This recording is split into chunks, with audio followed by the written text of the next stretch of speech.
Hello, everyone, and welcome to the Empathy Podcast. My name's Leanne Butterworth, and today we're talking to Dr. Evan Shaw. Now, what I thought was going to be a discussion about pets ended up being a massive discussion about mental health, about the benefit of pets, but also the financial implications of being a vet, what it's like to be a vet. And also, Dr. Evan Shaw talks about his experience with multiple sclerosis. It's such an engaging discussion. My name's Leanne Butterworth. This is the Empathy Podcast, and today we're talking about empathy and veterinarians with Dr. Evan Shaw. I hope you enjoy. We'll talk to you soon. Bye.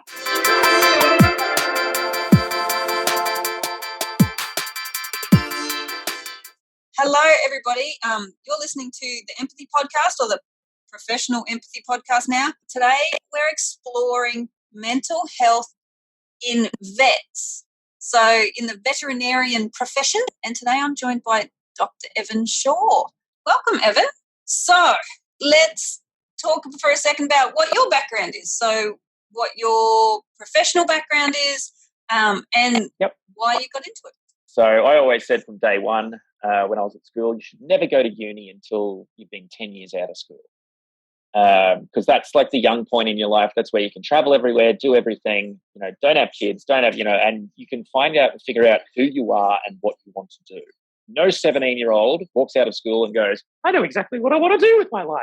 Like, no one does that. Like, it's crazy. So I went and traveled everywhere. I was a snowboard instructor. I got a record label. I was with Cirque du Soleil for 4 or 5 years. I've been to like 50 countries. I've done a lot. And then basically, hit 28 and went, I always wanted to be a vet.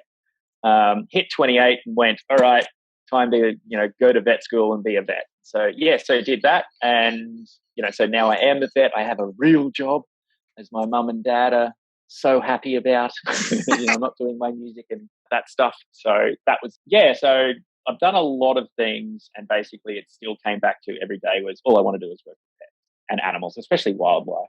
My real passion is wildlife, like dogs and cats is, the bread and butter sort of thing, but there's no money in wildlife. So you've got to do other things to do that. That's my real passion is wildlife. But that was my sort of like my upbringing and stuff. It was all very, you do what you want, when you want, and how you want. Being very supported in, whatever decision. And Dad always said, like if you love what you do, you'll never work a day in your life. So that's been a pretty strong thing, for me growing up. Both my parents sort of instilled, it's not like, what you have and, doesn't mean crap. Who you are and how happy you are is what means something. Yeah. And I think we're all sort of feeling that a little bit more at the moment in terms of it really doesn't matter what car is stuck in the carport or in the garage. It doesn't matter what heels I have in the cupboard, what cool jewelry you have. None of that matters right now. That matters. And everybody's worked out very quickly just how little a lot of things mean. I'm also finding it's easier to ask people how they are, like whoever they are in the world. Oh, yeah. Because I can go, how are you? And people genuinely know that you're interested in the answer. At the moment, if I message my friend in Finland and go, how are you? You're genuinely listening for the answer, and they're not just fobbing you off. Yeah. It's not a courtesy anymore. It's an actual question. Yeah. Like, how are you doing? How are you? Great. Like, what do you? How's things been? Busy. Like that's like that answer has gone. The busy to me is like the laziest answer in the world. How is it? I was really busy. But now it's very different. Like, how you been? Oh, this, and you don't feel bad about saying it. Like, does this person really want to know? Most people are like, I just want to talk. I just want to hear a voice. Like, I just want to have an interaction. Like, I want to, and people are genuinely like, how are you? And I love it. Like, because I'm very, very, very mental health aware, have been for quite some time, especially so a lot of people don't know that I actually have multiple sclerosis. So like with brain scarring and stuff like that, you do have some sort of, emotional, and physiological things going on in your head where you just get scars, you forget shit, and stuff like that. And depending on, attacks and stuff like that, your mental health is very, very important. And it's really, really, really pushed for people with multiple sclerosis and quite a few disabilities. The mental health aspect is really, really important, where a lot of people see the physical, they don't understand the mental. And especially with someone with my condition, you can't see the physical. Yeah. So everyone thinks I'm fine. Everyone thinks I'm fine. And then they find out, they're like, oh, you qualified for the Paralympics? What the hell? And I'm like, yeah, because of this. And they go like, oh my God, like, but you play rugby. Like, sort of thing. I'm like, yeah, I know. Doesn't mean, I'm not, just because I'm not in a wheelchair doesn't mean I don't have MS, sort of thing. Because there's a whole, and I really, really try and push that whole mental health thing. It's sort of one of those things that now I do really appreciate that mental health has taken such a huge, because of everything going on with Corona, it's taken a huge front seat. Everyone's now really understanding, like, oh, this is a thing. And even after 2 weeks, everybody started feeling like, I don't feel right. It's like, yeah, like, welcome to our world, like, all the time. Yeah, it's good. It's just nice to see that everybody is starting to understand how the other half live. Sort of thing. And especially like you just said, it's confronting, it's getting people to confront their own stigma and their own judgment, to sort of go, well, like, assuming you should be fine, assuming people who are at home should be fine, assuming that, I'd be fine. But to actually be confronted with, oh, hang on. And it's, again, that empathy of, oh, hang on. People who are dealing with Centrelink aren't just trying to rort the system. Centrelink's actually hard. Staying at home is actually hard. Being at home with your kids and like, trying to teach them stuff and parent and make snacks and also do your work, and also it's actually really hard. So it would make perfect sense then. So for people to come to the realization, it would make perfect sense, given what we're going through, given the level of stress, that I would struggle, or that anyone would struggle with their mental health. Yeah. And that there are lots of services out there at the moment. Yeah, there's heaps. There's a lot, and especially living in Australia, like, a hell of a lot of them are free. So I always tell everybody, I basically say, so who's your clinical psychologist? And everyone goes, I don't have one of them. I'm like, cool. Do you have a dentist? Yeah. Do you have a physio? Yeah. You got a GP? Yeah. Yeah. Cool. So the most important thing, your headspace. Why don't you have a doctor for that? Yeah. And they're just like, oh no, because there's just that stigma of, oh no. Yeah. But I've always found that, if you have, like, especially in my industry, I was like the oldest in my class, like for the guys and stuff. And a lot of the guys, 17, 18-year-old guys who are all, country boys and like all this stuff, rah-rah boys and stuff. And for the first sort of year, they were like a bit, oh, what's all this? Oh yeah, my feelings are fine. Like, why do you want to talk about feelings and rah and stuff? And then I've always pushed that, being like, hey guys, you got to be really on top of this. You're going to be in this, crazy environment for the next 6 years, being retardedly stressed, living with the same people. You're not going to have any money because you're not going to be able to work because you've got to study, like, and all, you've got to travel everywhere. You got to do all these things. Like, you need to start getting on top of this stuff, like, now. And then after sort of like second, third year, people were just like, oh wow, like, this is really important. And it's not something that you can't talk about, but you need people out there who are willing to talk about it and not be scared about it and not feel like, for ages, I didn't want to talk about anything like that because everything's fine. I'm a man, totally fine. Everything's all good. Yeah. And then, like, I started working out, especially with, MS and stuff like that. I noticed things happening. And being a veterinarian, and I was like, oh, I really actually like the physiological things behind it and why these things happen. So I started doing a lot of research into, like, why these sort of different situations happen and chemical things in the brain, like all that sort of stuff. And it really started to interest me, and just how much work you could do on it without medication, without, all those sorts of things. Just talking to people, improving, your relationships and stuff. Yeah, it's nice that it's starting to lose so much stigma. So many more people are actually just being able to say, I'm not doing well. Like, I'm not doing well is such a much harder answer than I'm fine. Oh, God. And I think that's now half of the conversation, and I'm trying to play in the other half of the conversation is teaching people how to listen. Because if nobody's ever really been speaking up, then nobody knows how to listen. And that's sort of what I'm finding a lot is everybody kind of goes, eek, I don't know what to do with this. Yeah. You should just talk to a counsellor, or I'm not the right person to talk to, not realising that their value is in giving that person an listening, audience. not the answer. It's not the answer. No. That's the thing. Absolutely Most people aren't looking for an answer. They actually don't want an answer. Exactly. They don't need an answer. They don't want an answer. They're annoyed by an answer sort of thing. It's just like, no, just sit there and nod your head and go, yep. That sucks. I'm really sorry you're going through that. That really sucks. I can't, one of the other things, people do like, oh yeah, I know how you feel. No, you don't. No. Like, just sit there and listen. Like, just sit there and and know that you don't know how they feel, because everyone's different.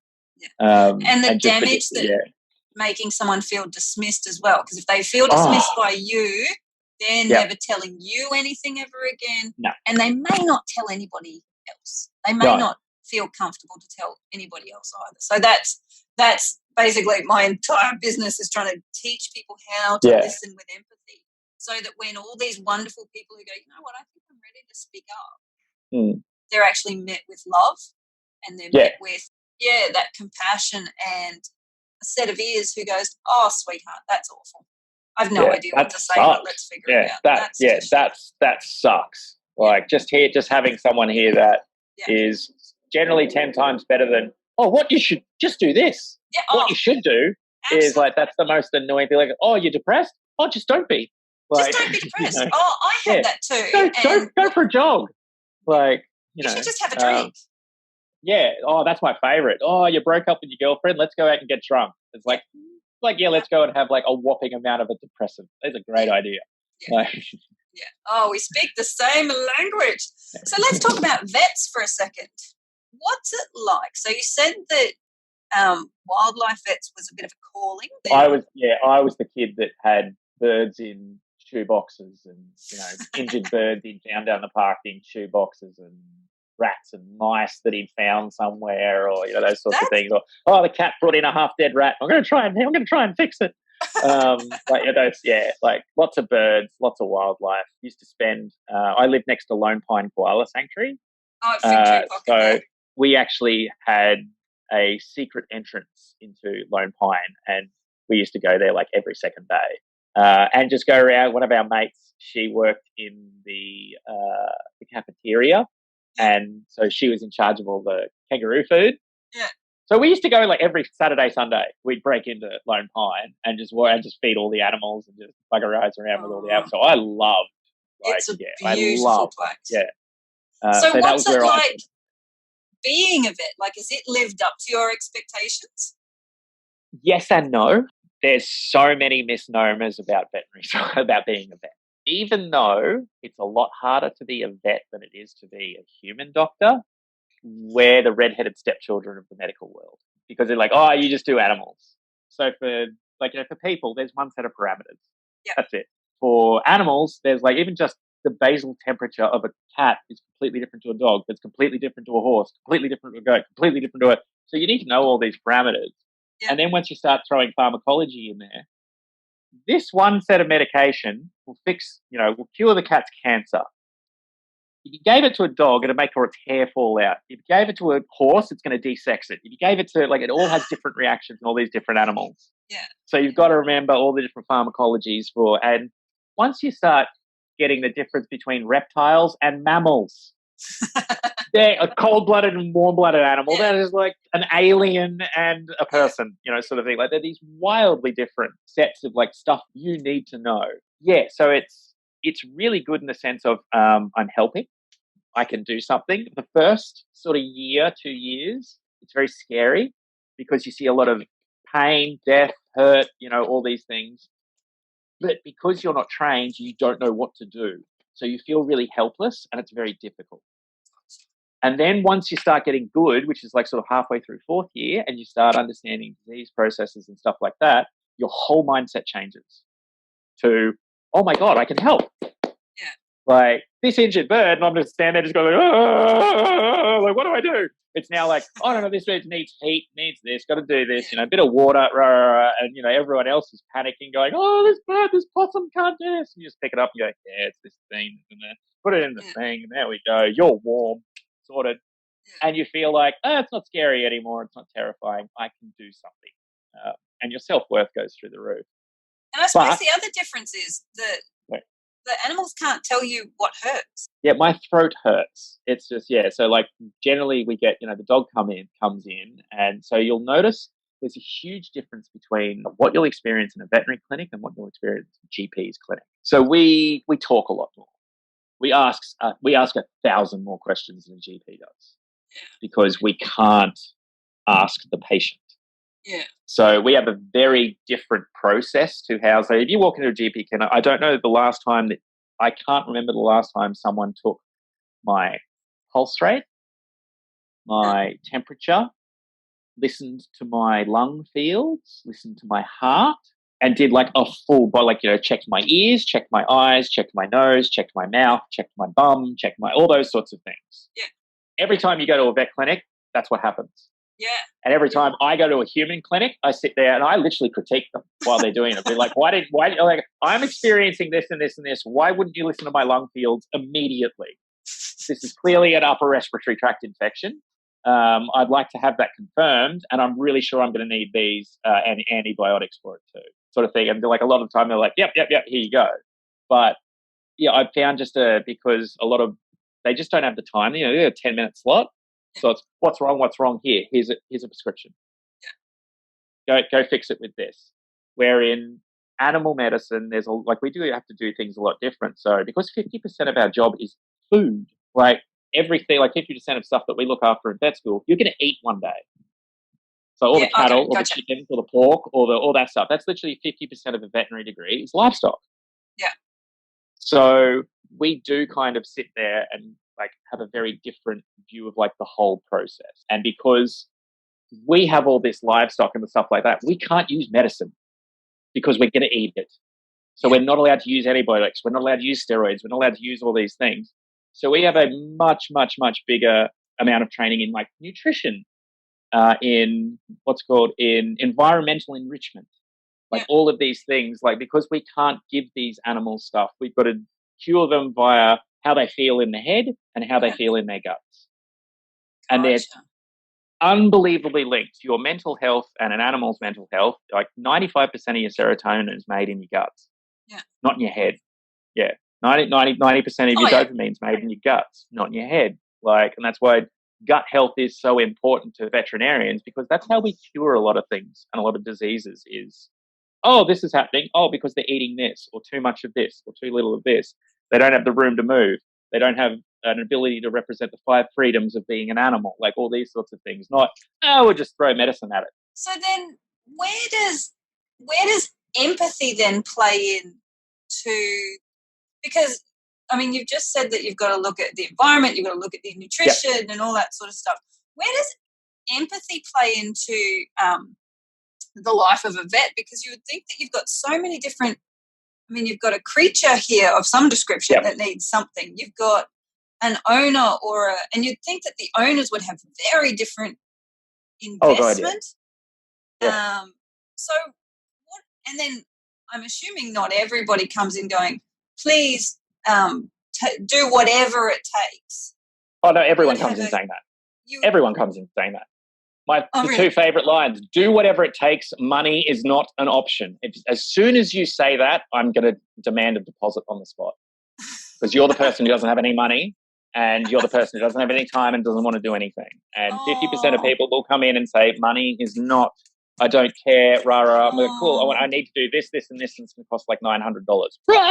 What the hell? It's don't you love animals? You should be doing this for free. Basically, that's an astronomical part of a vet's day is spent being abused by clients. An astronomical proportion of your day is being spent being abused by clients, whether it be to your face, whether it be online, whether it be to the nurse about you at the front desk, whether it be But is that purely dollars, or is it? Most of the time it's dollars. A couple of things. One, very stressful situations a lot of the time. Yeah. Very stressful situations. So you're just like, I don't know what to do. So there's a bit of panic going on and stuff like that, and I understand those situations. The absolute biggest problem we have in this country with veterinary medicine, by a long, long way, is no one in this country has any clue of what medicine costs. No, because we have free healthcare. Clue.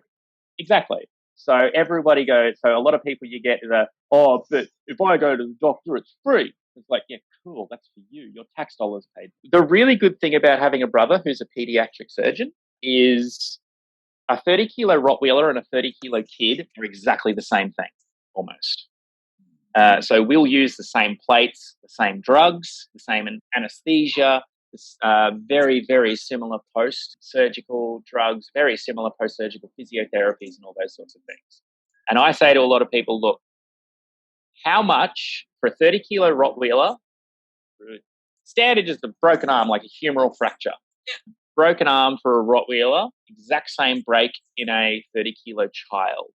Yeah. How much would you expect to fix that break in the dog? How much would you expect to pay? Yeah, so you have $2,000 sort of thing. So yeah, we'll do it for about $2,000. What do you think it costs the Australian health system to fix that same break in a 30-kilo child? Significantly more, I would think. It's about $58,000. So we do that using the same drugs, the same thing, the same expertise, the same lot. We do it for $2,500. The Australian government will do it for about $58,000. Yeah, that's what it costs. That's what medicine costs. Like people go, oh, there's exorbitant prices in the US, and you're like, no, that's just what medicine costs. Yeah, like that's what it is. So unfortunately, people don't understand that. Gotcha. People think that vets are rich. A veterinary degree is the second lowest earning degree of any degree at university. It is also the most expensive. Yeah. The median wage for a vet in Australia is $64,000. So that's a vet with 10 years experience.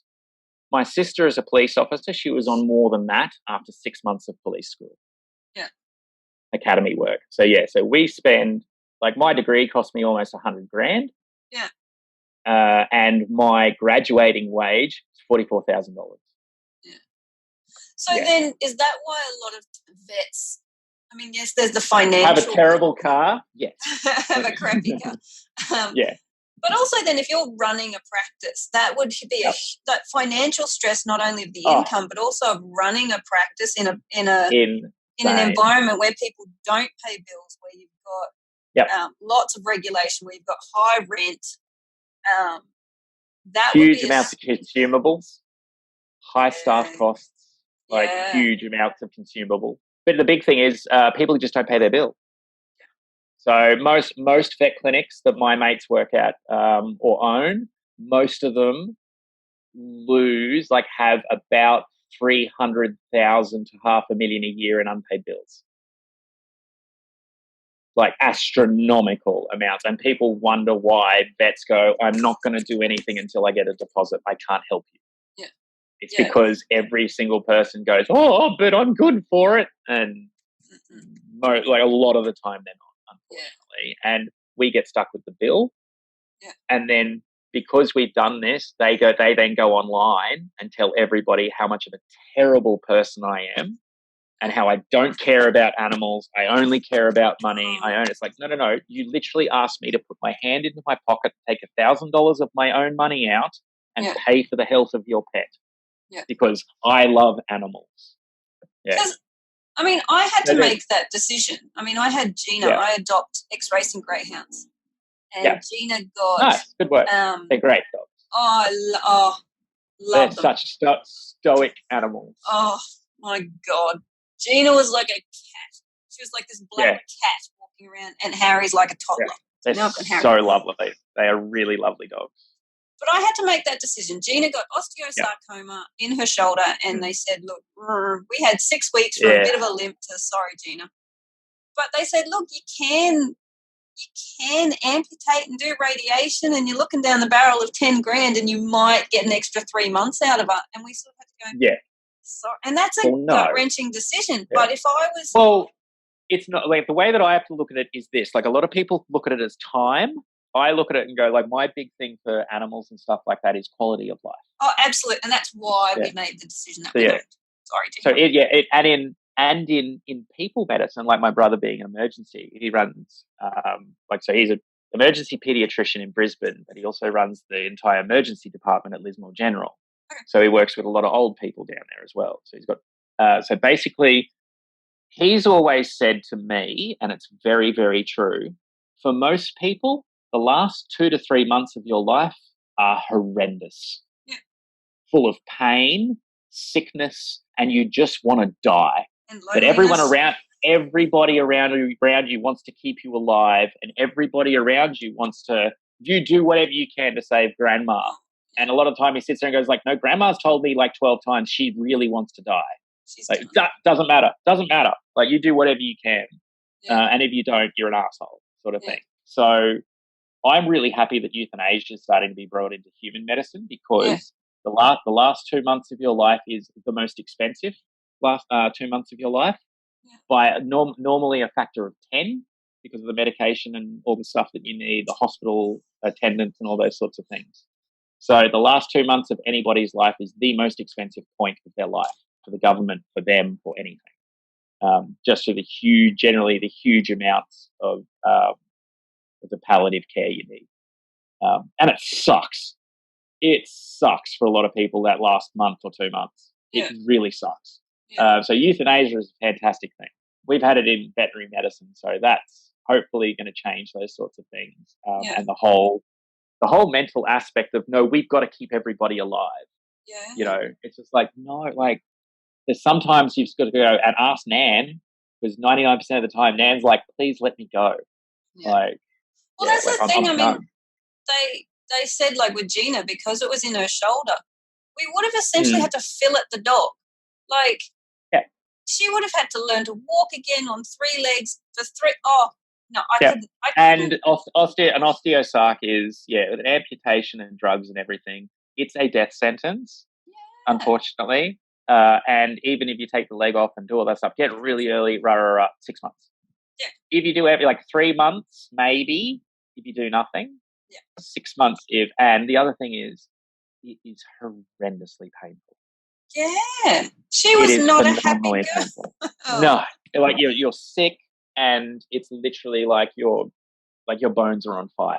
Like it's so it's one of those things that, like, what you did was fantastic. So you gave the dog a really good life, and then when shit started to go downhill, and it was definitely going to get a lot worse. Who would want to go through that? No. Who would want to have that as the last?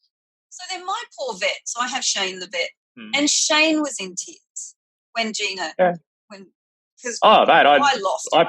I was going to say, I probably, because I don't work in clinic anymore, thank God, I work for rescue, but I used to spend at least 2 or 3 days a week either coming home in tears or tears in the consult, because I'd lost something, like I'd lost a dog, or just the whole, I had to put someone's dog down today, and I've looked after that dog for the last 3 years. And the dog's awesome, and now it's just, so we take monumental amounts of it home with us. Like, people think, you just cut it off, and you just, no, we do not. So then where does abuse play? So you've got abuse from patients, you've got financial stress, you've got having to put down animals that I'm sure in rescues, quite possibly healthy animals too. Well, that's the reason why I much prefer rescue, is because there's no people, there's no humans. Everything for me was coming from clients, people. The animals are great. If you just got to deal with the animals, it's fantastic. Because I know, because I'm looking after the animal's probably got a 95% chance of getting better, because I know it's going to get the medication it needs each time, each day, all these sorts of things. It's getting the right food, it's getting weighed, it's getting this stuff. You tell someone that cat's got or dog's got diabetes and they've got to give an injection every 12 hours. That's it. And they're just like, that's too hard, sort of thing. And then the dog comes back 3 weeks later with, crashing and stuff like that. It's like, I forgot to do this, and I didn't do this, and I didn't. It's like, well, my mum's dog has diabetes, and she said giving the injection, she's doing it like religiously. Well, you hardest have thing to. You have she's to give ever it done. exactly the same time every 12 hours. She's Like, on top of it. Like, she knows it. Yeah. She's on all the Oh, Facebook so pages. They all. Some clients are fantastic, and they're the ones that keep us going. Clients like your mum are the ones that keep us going. But there's probably, for me, in my experience, only about 20% of owners are like that. Yeah, everyone claims they love their dog and love their cat. But if you need them to do, when it's convenient, and if you need, like, my absolute favorite thing is the ridiculous amounts of dogs and cats that are in Australia that are overweight. Stop feeding your dog. Like, stop feeding. Like, still to this day, I'll never forget the one conversation that I had with a guy, and this is pretty indicative of what happens and how much you're lied to. Like, like I lie to my doctor. You're eating right, you're exercising. Shit, Yes, of course I am. Like, of course I am. How dare you question that? So and it's the exact same. I understand, like, why people do it when they come into the vet. So you're doing this, do it. Yep.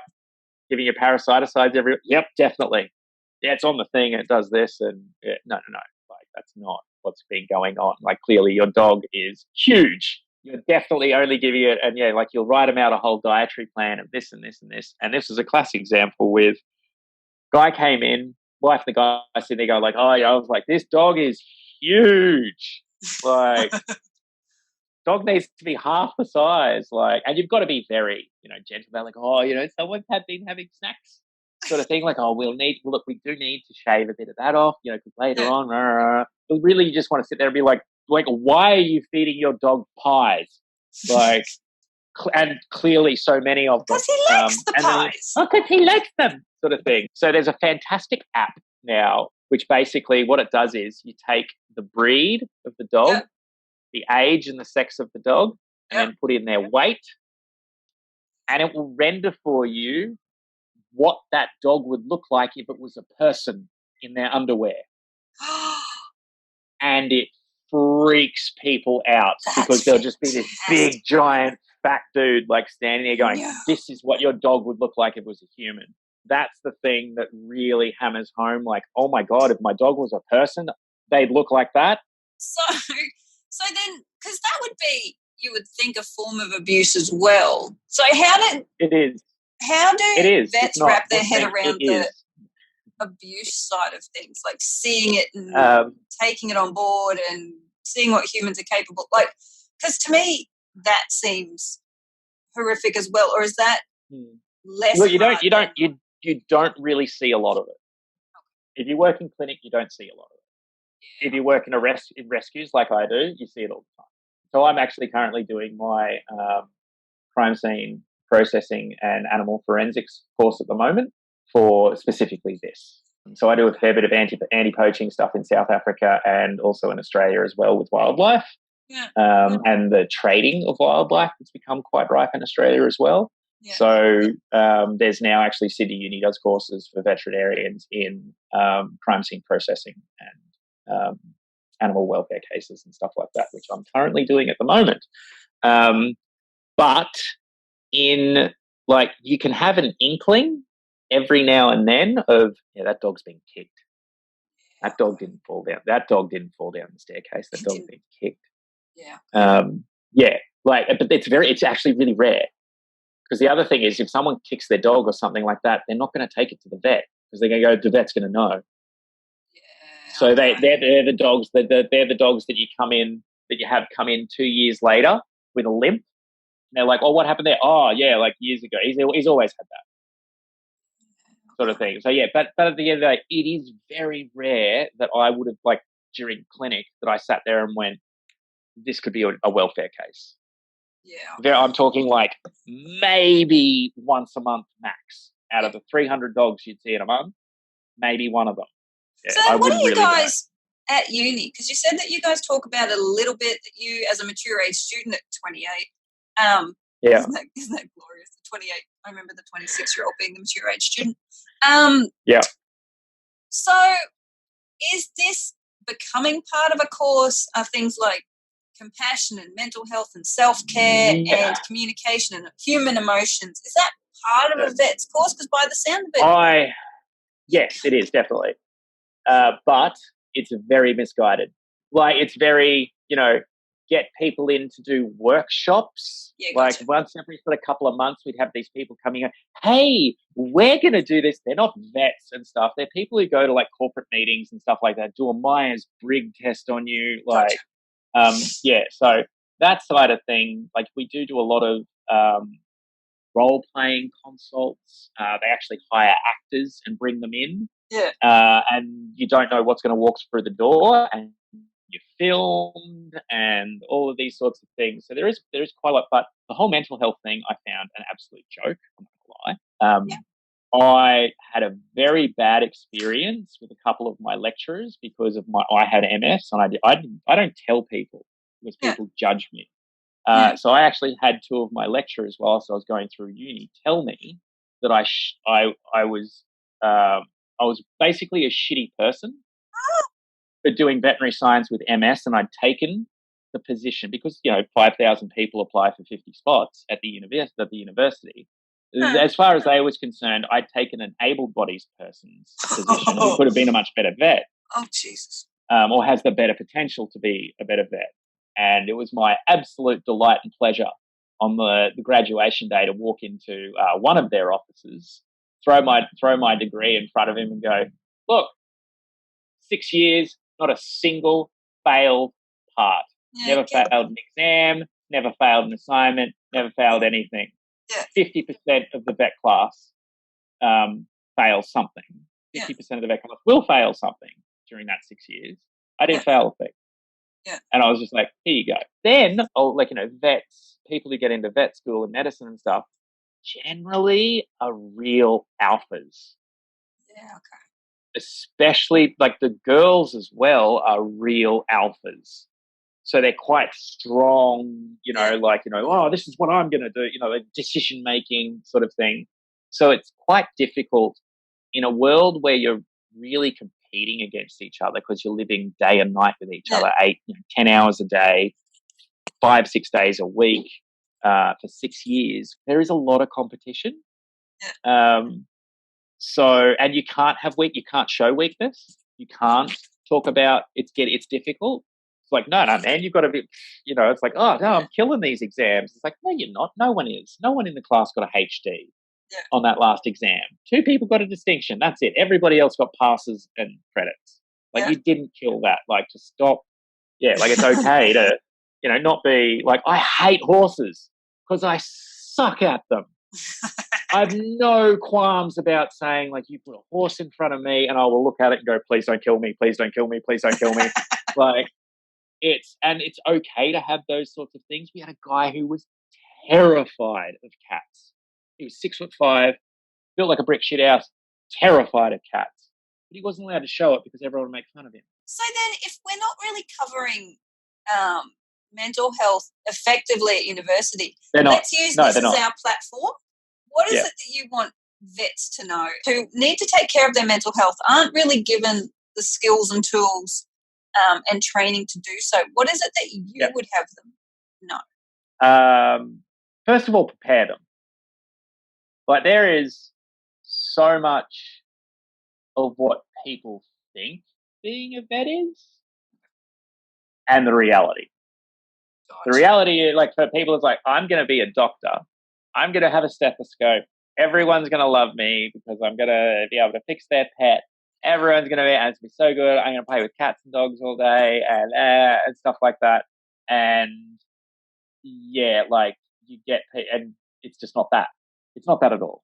It's the other big thing that I really, really, really, really think is so important for vets, especially, is I did one lecture in business at university for veterinary science. Most clinics run themselves. Nobody in the whole of 6 years, we were not allowed to bill someone. We weren't allowed to make a bill, and we weren't allowed to charge someone. That was for the girls on the front desk because we weren't allowed to do that because we're just students. Yeah, okay. So we never learnt how to bill someone, how to write up a bill, how to talk to someone about a bill, how to talk to someone about, we can try this. If you've only got this much money, we can try these things. Yeah. We were taught gold standard everywhere. you do this or you don't do it at all, sort of thing. Like, this is the gold standard. Like, that's what you have to be taught. Yeah. That's not the reality of any situation. Like, most things in veterinary science are fixed, fixed with a toothpick and a roll of duct tape, because people don't have the money. Yeah. So yeah, I found that nobody has a clue about business. Like, I was doing my MBA whilst I was doing in my final year of vet school, and everyone thought I was insane. I was like, you guys have no idea how much 50% of your job is literally going to be balancing the books, not the medicine. And also talking to insurance companies and anything like that. Anything like that. And the veterinary surgeons board, salespeople, pharmacological bloody changes, like all the gear you've got to buy. Human resources. Like all these sorts of things. Like everything like this. Like, the vet owns the vet clinic, and so many of them have no idea how to run a business. So yeah, I just found it really strange that the most important thing, and they're all independent businesses. Like, now you're getting big corporate, Green Cross and BSA and stuff like that, but still 50% of vet clinics are privately owned, and they're doing all their own books. I guess the first thing is so being prepared for vets. That's probably the best piece of advice. Is there anything that vets, apart from knowing their business, can do in terms of their own mental health? Oh, like, have a holiday, have a day off. Like, it's the amount of vets and stuff. I was like, when is the last time you have left the house for longer than 24 hours and not taken your phone? Yeah, do that tomorrow. Go and do it tomorrow. Yeah. Like, they're constantly waiting for that on call, that email, that someone's dog's sick, that they can't let go. Because we do bring a lot of it home with us, and we think about it during the day, and then, we've got to do case write-ups at the end. Like, you come home, you might have 3 or 4 case write-ups you didn't finish at work. Yeah. So you're bringing it home with you, and you're remembering that stuff, and then there's stuff. And I'm just like constantly telling people, I know it's difficult because we don't earn a lot of money. Take holidays. Yeah. You're allowed to take a break. You don't, like, the amount of people, vets, who think they have to be there all the time. They have to do everything for the dog. They have to, It's like, no, you're allowed to delegate. And they're also really worried as well as that person isn't going to do as good a job as me because I'm the vet. Like, we have some absolutely fantastically qualified vet nurses in Australia who are exceedingly capable in doing a lot of things. And a lot of vets are, no, you can't do that. Like, I've got to do that because, and they're worried about things, that'll come back to me, and if you do that and you stuff up. It's like, no, like, you need to let go of the reins. Yeah.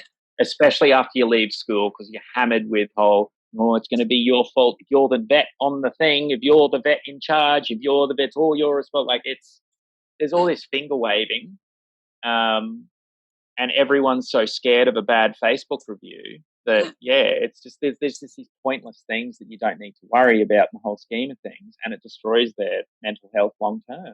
Yeah, so I'm like, take a break. Don't have a Facebook page. Like, so many companies like, oh, no, I've got to have one. I'm like, why? How many people are going onto Facebook to find a vet clinic? They're Googling. Have an Instagram account. Put up pretty pictures. Don't have things where people can review you. And that they're in a highly charged situation, they're going to give you a bad review because they're angry and upset that something's happened to their dog and they can't fix the problem immediately. So get off Facebook. You don't need to have all this other stuff. It's just it's have a break. Just have a break, please. Have a break. And it's giving yourself permission to be a human as well as a vet, and not wrapping up all of your identity in being a vet. You're allowed to be Evan, who just goes and doesn't talk vet, doesn't think vet, just goes and does something else, whatever. And I guess it's that having different hobbies and different interests. Yeah, you need, like, desperately. Like, I have a record label. Yeah. Like, music is that's my thing. Like, I work for Blues Fest. I've got, like, during this whole time, a bunch of my bands, none of them have got jobs. Yeah. 2 lead singers live with me now. Because I was like, what else are you going to do?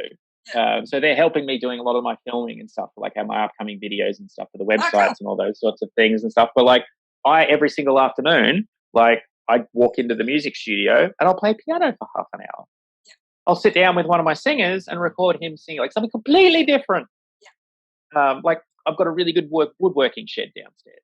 You need these outlets that just, a lot of vets are just like, no, there's so much study to do. There's all these things to do. And I've got all these cases I've got to write up by tomorrow and just sit there,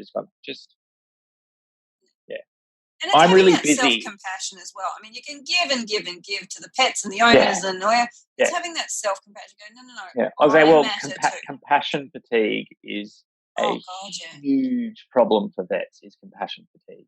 Yeah. And then they come home and they're like, I don't want to listen to my wife's problems right now. I've listened to 4 different people cry in my clinic today. One of them abused me, and then I had to put the dog down. And now my wife wants to come home and, she's annoyed about Karen from HR sort of thing. Where it's something that's really important to my wife, but it's like, I just don't have the capacity right now to I'm full. You're depleted. Sorry, I'm full. Right, Because you would be a better vet, you would think, if you practice self-care, if you gave yourself that compassion, if you were operating at a level of control and of relaxation, you would be a better vet with greater empathy and wildly better. Like, I know guys who are doing 70, 80-hour weeks, and they're kind of horrible people because that's just what they're doing. Like, they're just tired all the time. They haven't had 8 hours of sleep in 5 years, sort of thing. Like, all these sorts of things. And you just kind of sit there going like, and I don't have any qualms about telling someone they're turning into an asshole, because I think that's something that people are very scared of. Because, what do you think of me? It's like, dude, look, I've just noticed, like, you're like, not you're turning into an asshole, but like, I've just noticed you do get quite aggravated quite quickly, and I'm worried about you. If you're always operating on a level of risk mitigation and ego, like, that's got to be exhausting. And that's the thing, like, everybody, like, you can't diagnose every problem. Most problems take, a couple of things to do to, like, and there's this real expectation of, I should be able to do one test and know what's wrong with this dog. I should be able to do a blood test and look at the blood test. And because in uni, we just, we had all these things. You went through the blood test and went, oh, this is down, this is up, this is, dogs don't read textbooks. That's my most important thing that I try and tell people is like, what you learn at uni is new through like a lot of, this is what this disease looks like sort of thing. Like, there's just so much of like life happens outside and it doesn't follow any rule book. Like, this it's also getting rid of that, my favorite word, which is it should respond to this, it should look like this, I should do this, I should achieve this, I should know this, I should study this.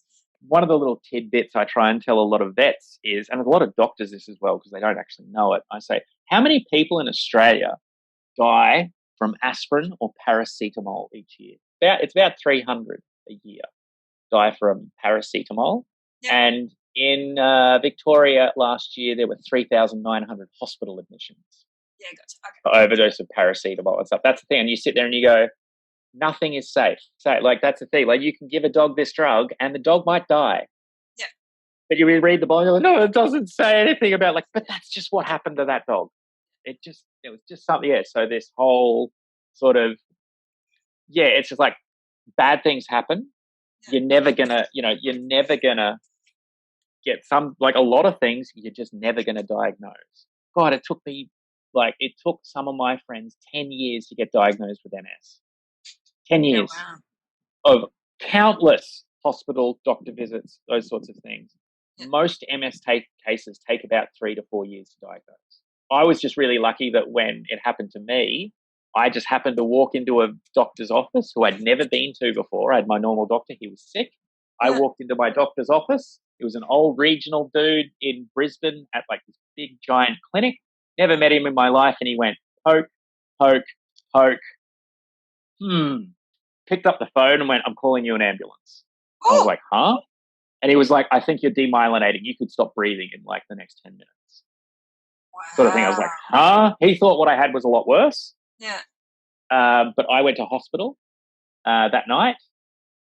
he literally had it picked straight away. I had at least 15 doctors come and look at me and not have a clue what's wrong. And it took me and my brother sitting next to me and me going, the doctor said this here. I've been Googling demyelination. Yeah. I think I could have MS. My brother walked outside, went to one of the desks. The doctor who trained him was outside. She just happened to be like Queensland's top neurosurgeon. Yeah. She walked in and went, poke, poke, poke. Now give him an MRI. We'll find out what happens. Came upstairs and she was like, yep, you got it, MS. Oh. Yeah. I was just really, really, really, really, really lucky that I had that doctor who just demyelinating. Yeah. Who just, because he was like, I've seen this once before. So then let's quickly, for our millions of listeners, what are the benefits? Because I've just seen recently there's been a spike in people adopting pets. Yep. We ran out of dogs at the RSPCA. Did you really? Yeah. So we have the largest, so out of Wacol is the largest, it's the largest, what's called rescue centre in the Southern Hemisphere. It's about $30 million worth. Yeah. We have enough room out there for about 800 dogs, about 400 cats, and a bunch of other animals. Yeah. Most of the time, we've got about 600 dogs for all the time. There's always generally about 600 dogs, about 200 cats. Yeah. 2 days ago, we had to shut the rescue centre at Wacol because we ran out of pets. Wow. Never happened. They weren't all adopted. They've all been fostered. But the thing is, when I was at the RSPCA back in 2011, when the floods hit, the reason why they built the new big one out at Wacol is because Fairfield, which is just around the corner from me here, Fairfield went underwater. Okay. So all the dogs, everything went underwater there. So they basically said, look, we don't have anywhere to put them. We need everyone to come and foster these. We had the biggest line you've ever seen the next morning out the front. They were all fostered that day. Yeah. And 95% of them were then adopted by the foster parent. And that was after 4 or 5 days. They only need them looked after 4 or 5 days. This is going to be 6 to 18 months that people are going to be fostering these dogs. Do you think any of them are going to give that dog back? No. Nope. They're all adopted, those dogs. And as far as I'm concerned, they're adopted. So then what are the benefits you think people are going to see by having these pets in their lives? So pet in your life gives you 5 to 6 years of life, extra life. Gotcha. If you have a pet, especially if you have a pet from when you're a small child, the improvements in immunity that you have that will reflect on your immune system for the rest of your life and keep you alive for a hell of a lot longer than you should be is because of your pet. That's why farm kids are always the most stoic children. They've got chickens, they've got cows, they've got dogs and cats. Their immune system is phenomenal. And then you add the mental health on top of that. And I sit there and go, how much value do you put on 6 years of your life? Like, what monetary value would you put on 6 years of living on the planet? Yeah, that's what your dog is worth. That's what your cat is worth to you. And I think that then comes down to we all love our pets. We'd all do anything for our pets. And then I think it's got to come back to almost a public service announcement of going, no, we have to respect and treat with respect and recognise the value of the vets. Yes. Oh, definitely, yeah. Oh, God, yeah. So, it's got to come back full circle. You can't have one without the other. You can't sort of say, I love my pet, but I'm going to completely disregard and disrespect those who devote their lives to taking care of our pets. And I think we've covered a lot today in terms of the value and the stresses of vets, and that they deserve, and you deserve, like so much more respect and kindness, because if you're operating at a healthy, emotionally well-rounded, mentally healthy life, you're going to take better care of my beloved pets. Yes. If you're burnt out, financially stressed and abused every which way, then Harry's not going to feel the love. No. And the other thing is, like, even just in clinic, like dogs especially, a lot of their stuff is facial recognition. So if a vet or a nurse walks in and has just had someone abuse the hell out of her, a dog picks up on that instantaneously. Yes. And that affects their mental health and their recovery time. Yeah, okay. Yeah, that is a scientific fact. That dogs pick up on that very quickly. Yeah. Because that's just how they read things. Your facial expression is what dogs pick up on. Absolutely. And they pick up on, like, nuances in facial expression are picked up by dogs 1,000 times better than they are people. Yeah. And it affects them. So we have what's called the 5 freedoms in animal health.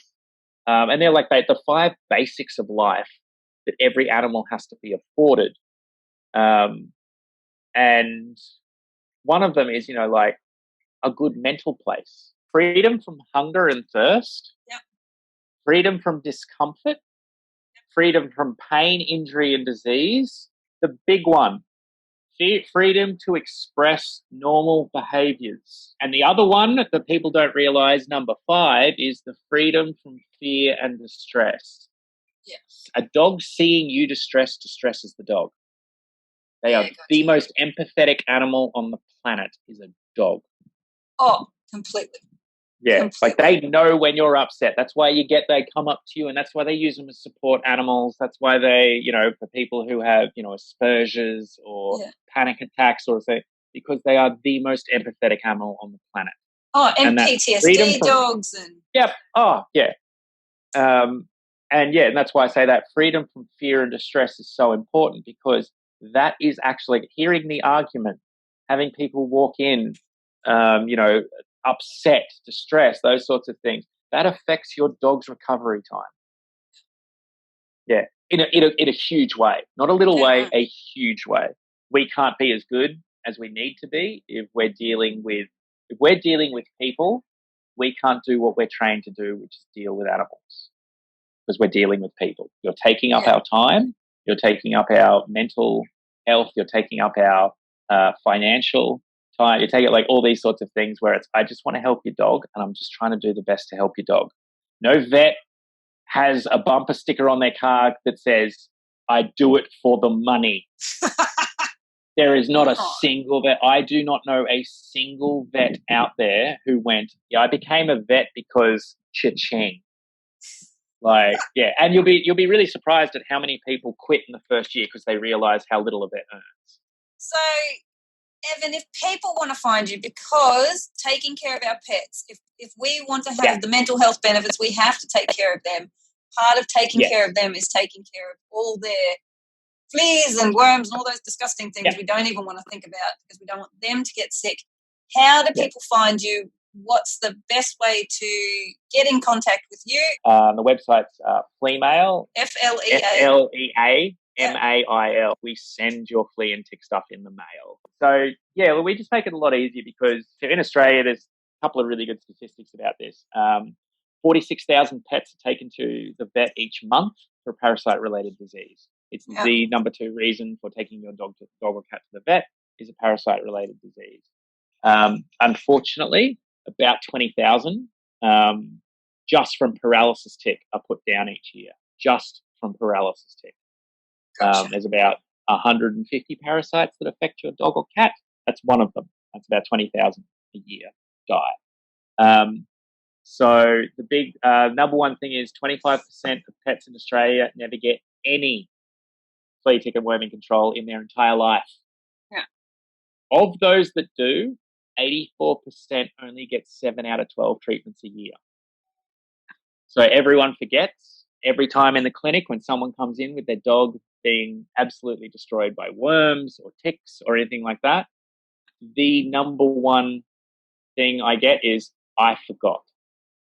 I forgot this month." It sits in the pantry for God knows how long, and they just go, "I forgot." So so basically we deliver it to your door each month. Yeah. And vets do it for your postcode, so your location, so all the right parasites are covered and all those sorts of things. Gotcha. So in Australia also there is no single product that covers everything. Okay. It's a very, very, so everybody thinks, "I just give this," and I go, "Cool, so what are you doing about this, and this?" And they go, No, I've just got to give this. I'm like, nope. Gotcha. There is no silver bullet in Australia. Australia is nasty animal central. We all know that. Yeah.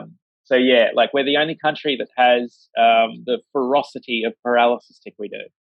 They do exist in other countries, but they have nothing like the venom that we do in Australia in the paralysis tick here, and that kills dogs and cats. One-stop shop. It's a lot cheaper than going to a pet store or a vet clinic. It's simple, like monthly deduction every month. It arrives at your door. When the blue pack arrives, you give it to your pet. So everything's taken care of. So you don't have to think about it. You don't have to worry about, I give this one once a month, this one every 2 months, this one every 3. It's like, nah, that's all taken care of. Just blue pack will arrive addressed to your dog. And so you don't get your dogs mixed up? No, that's the thing. So each individual pet you have in your home will have its own little pack with their name on it, their treatments in it, their own sort of thing. So, and that's all it is. Just open a little bag. They're all edibles for dogs, all spot on for cats. So easy to administer. We've done all the testing on like what they like the most, which ones work the best, the longest, which are the safest, which are all that stuff. We've done all that. Yeah, so we only use the best stuff, and most of it's also Australian made and everything as well. So we try to keep it here. And also we basically, so from every pet, we also donate every month. We donate $1 to an Australian rescue organisation. Oh, lovely. Well, that's my thing. I know how much all my rescues run on like an oily rag. Yeah. There's no money in it. There's no grants. There's no government money. There's no the Medicare. Yeah, as I say, the RSPCA gets $250,000 a year from the Australian government. That's it. Yeah, that's all they get. Everyone thinks, it's government. I'm like, no, $250,000 from the government once. That's for the entire of Australia. For the millions of homeless pets that are in Australia, $250,000 to run the RSPCA. It's a lot of that stuff is, oily rag stuff. There's a lot of animals that get dumped and those sorts of things. I love my rescues, so that's our sort of. We've got a whole bunch of rescues all around Australia that we donate to.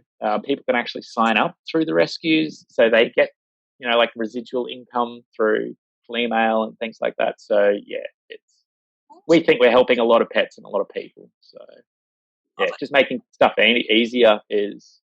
Awesome. Yeah, I feel really happy about that. I'm like, hey, there's 10,000 dogs and cats out there who are my members. Yeah. Who will never go to the vet clinic again for a parasite-related disease. Yeah. And that's a good place that I can rest my head, I think. That's a lot better than I can do working in the clinic. Yeah. Like I can do that every month and stuff. I can see maybe 250 animals in a clinic. Yeah. In a month. With this, I can look after, make sure that, 10, at the moment we've got like just over 10,000 members. 10,000 dogs and cats in Australia. Never have to worry about it ever again. Yeah. Well, it should be 10,001 now. I'm going to go and sign Harry. Oh, sweet. Awesome. All right. Your first month's $5. Woohoo! Champion. Thank you note. so much for this. I'm going to wrap this up. And cool. Thank you so much for our chat today. I've learned a lot. Not too easy. It's been really good. Yeah, it's a very not spoken about industry. Yeah. This is what it looks like on the surface. Scratch away at the top of it and like, whoa. This is not what the pamphlet mentioned. Oh, thank you so much. It's all good, mate. I'll talk to you Pleasure. soon. I love doing these things. So anytime you got any of these questions or any stuff like that, I can do a lot of podcasts now. So yeah, cool. I got mountains of useless, crappy information in me. Thank you. All right, mate. No worries. Have a good one. All right. Bye.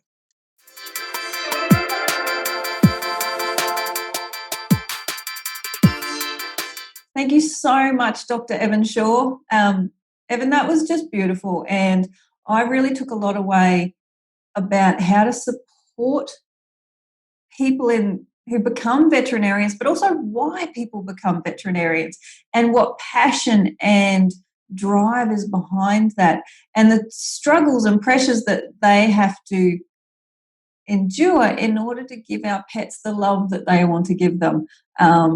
Financial pressures, cultural pressures. It was a big discussion and we covered a lot. So thank you so much for staying with me. My name's Leanne Butterworth. This was the Empathy Podcast. And if you would like to reach out, you can find me now at www.empathyfirst.com.au, where you can find our new online training program. All right, I'll talk to you soon. Thanks.